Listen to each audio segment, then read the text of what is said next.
திருப்பாவை பாடல் 28. கறவைகள் பின் சென்று கானம் சேர்ந்துண்போம்.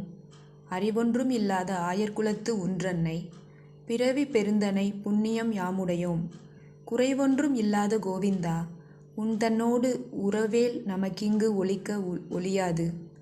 அறியாத பிள்ளைகளோம் அன்பினால் உன்தன்னை. சிறுபேர் அழைத்தனவும் சீறி அருளாதே. இறைவா, நீ தாராய் பறையேலோர் எம்பாவாய்.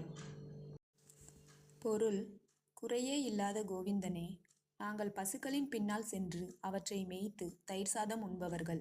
எங்களுக்கு அறிவென்பதே இல்லை. ஆனால் ஒன்றே ஒன்று மட்டும் எங்களுக்கு தெரியும். உன்னை தலைவனாக அடைந்ததால் எங்களுக்கு வைகுந்தம் உறுதி என்பதை பிறவிப் பயனாக அடைந்திருக்கிறோம் என்பதே அது. உன்னோடு எங்களுக்குள்ள உறவை பிரிக்க யாராலும் முடியாது. விரதம் இருக்கும் முறை பற்றியெல்லாம் அறியாத பிள்ளைகள் நாங்கள். அதுபோல் கண்ணா, மணிவண்ணா, கருணாகரா என்றெல்லாம் உன்னிடம் உள்ள உரிமையின் காரணமாக ஒருமையில் அழைத்தோம். அதற்காக கோபித்து கொள்ளாதே. எங்கள் இறைவனே, எங்கள் நோன்பை ஏற்று அருள் தருவாயாக. விளக்கம்: குறையொன்றும் இல்லாத கோவிந்தா என்ற வார்த்தையை படிக்கும்போது கண்ணனுக்கு ஏதோ குறை இருந்தது போலவும் இப்போது தீர்ந்துவிட்டது போலவும் தோற்றமளிக்கிறது.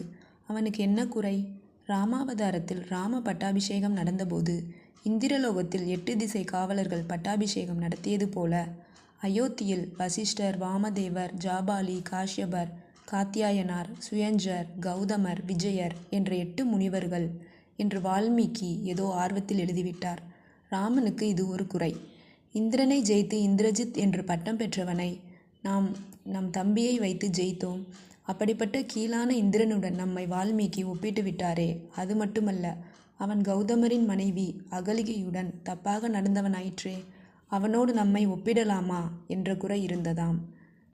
கிருஷ்ணாவதாரத்தில் அந்த இந்திரன் தனக்கு செய்த பூஜையை ஆயர்கள் நிறுத்தியதால் சீற்றமடைந்து மழை பெய்யச் செய்தான். கோவர்த்தனகிரியை தூக்கி மக்களை காத்த கண்ணனின் காலில் அந்த இந்திரன் விழுந்தான்.